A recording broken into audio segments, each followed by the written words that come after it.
मणिपुर के मुख्यमंत्री एन बीरेन सिंह के इस्तीफे के 4 दिन बाद यानी 13 फरवरी को केंद्र सरकार ने घोषणा की कि हिंसा प्रभावित राज्य में राष्ट्रपति शासन लागू कर दिया गया है। राष्ट्रपति शासन क्या होता है, आइए इस वीडियो में समझते हैं। इसे क्यों लगाया गया, यह जानने से पहले थोड़ा मणिपुर का शॉर्ट में बैकग्राउंड जान लेते हैं।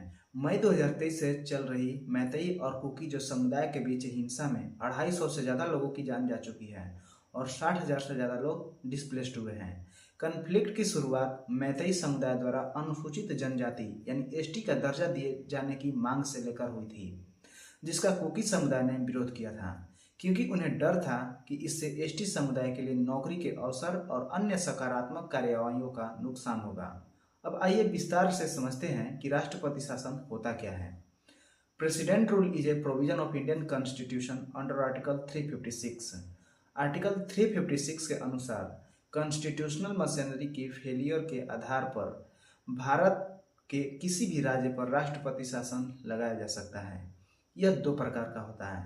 पहला, यदि राष्ट्रपति को राज्य के राज्यपाल से रिपोर्ट प्राप्त होती है या अन्यथा वह आश्वस्त या संतुष्ट हो जाता है कि राज्य की स्थिति ऐसी है कि राज्य सरकार संविधान के प्रावधानों के अनुसार शासन नहीं चला सकती। Second, article 365।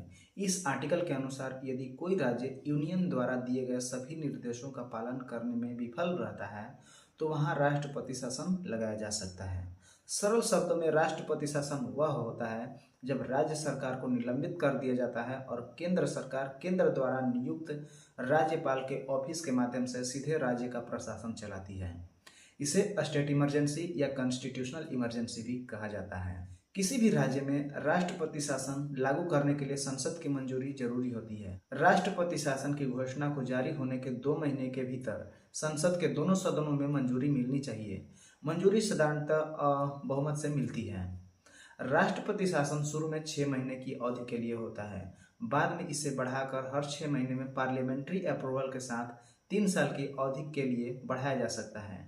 संविधान में 44वें संशोधन 1978 ने 1 वर्ष की अवधि से अधिक समय तक राष्ट्रपति शासन लागू करने पर कुछ प्रतिबंध लगाए।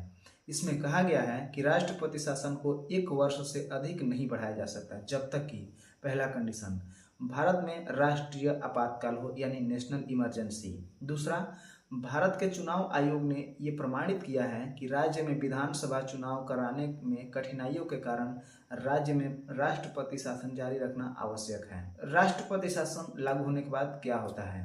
पहला, राज्यपाल राष्ट्रपति की ओर से राज्य का प्रशासन चलाता है। वह राज्य के चीफ सेक्रेटरी और अन्य सलाहकारों एडमिनिस्ट्रेटर्स की मदद लेता है जिन्हें वह नियुक्त भी कर सकता है। दूसरा, राष्ट्रपति को यह घोषित करने का अधिकार है कि स्टेट लेजिस्लेचर की शक्तियों का प्रयोग संसद द्वारा किया जाएगा। तीसरा, स्टेट लेजिस्लेटिव असेंबली को राष्ट्रपति द्वारा या तो निलंबित कर दिया जाएगा या भंग कर दिया जाएगा। चौथा, जब संसद सत्र में नहीं होती है तो राष्ट्रपति राज्य के प्रशासन के संबंध में अध्यादेश जारी कर सकते हैं। राष्ट्रपति शासन का अंत कब होता है? राष्ट्रपति शासन को राष्ट्रपति द्वारा बाद में की गई घोषणा के बाद कभी भी हटाया जा सकता है। निरस्तीकरण की घोषणा के लिए संसद की मंजूरी की आवश्यकता नहीं होती।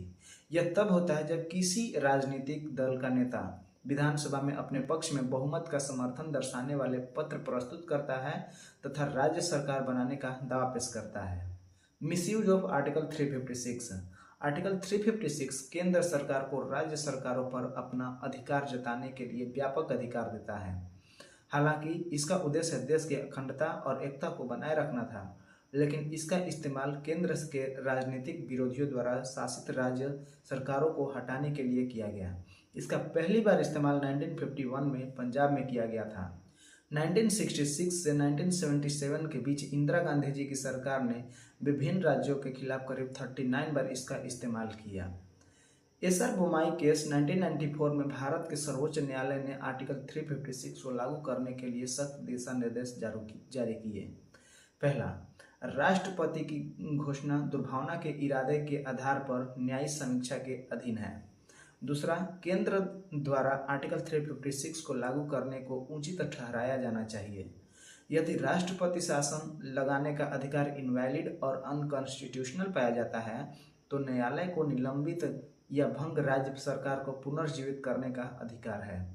चौथा, आर्टिकल 356 लागू करने के लिए पार्लियामेंट्री अप्रूवल से पहले राज्य विधानसभा को भंग नहीं किया जा सकता और राष्ट्रपति केवल विधानसभा को निलंबित कर सकते हैं।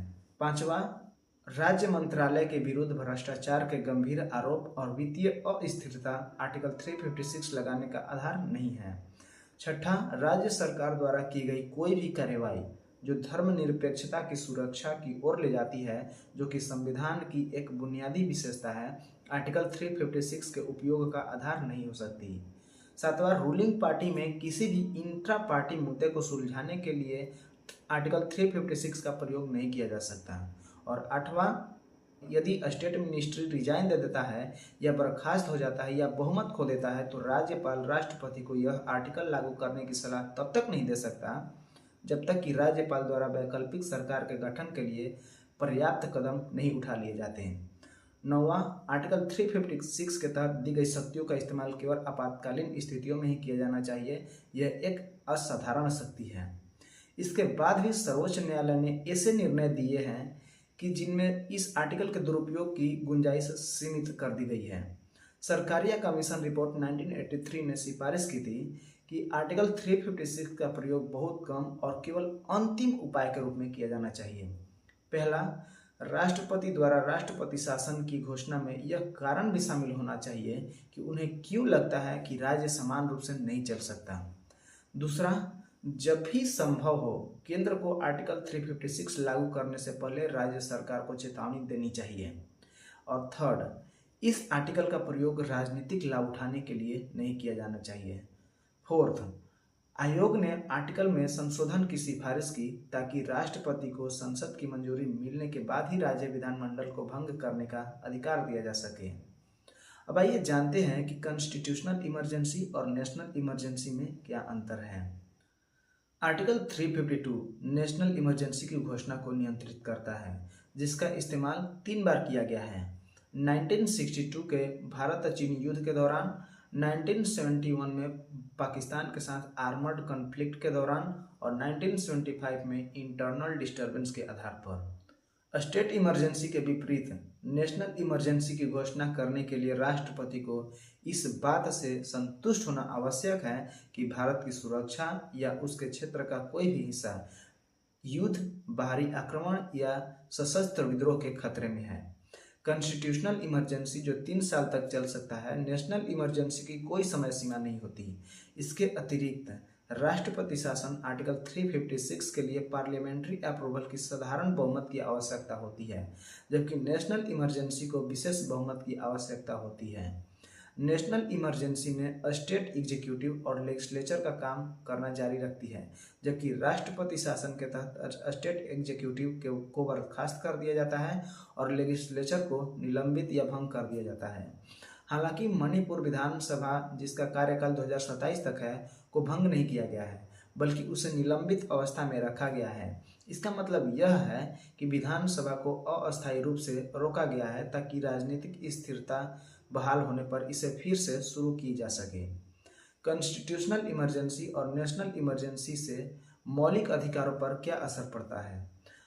राष्ट्रपति शासन नागरिकों के मौलिक अधिकार को प्रभावित नहीं कर सकता, जबकि नेशनल इमरजेंसी में जहां आर्टिकल 358 के तहत आर्टिकल 19 के तहत स्वतंत्रताएं निष्क्रिय हो जाती हैं और राष्ट्रपति आर्टिकल 20 और 21 को छोड़कर अन्य मौलिक अधिकारों को निलंबित कर सकते हैं। आर्टिकल 20 में 3 क्लॉज हैं। Clause 1, protection against x post facto law. यदि कोई व्यक्ति ऐसा कार्य करता है जो उस समय अवैध नहीं था तो उसके लिए उसे कोई दोषी नहीं ठहराया जा सकता। Clause 2, protection against double jeopardy. एक ही अपराध के लिए दोबारा मुकदमा नहीं चलाया जा सकता। Clause 3, right against self incrimination. व्यक्ति पर खुद अपने खिलाफ गवाही देने को मजबूर नहीं किया जा सकता। और आर्टिकल 21 है, right to life and liberty. No person shall be deprived of their life or the personal liberty except according to the procedure and established by law.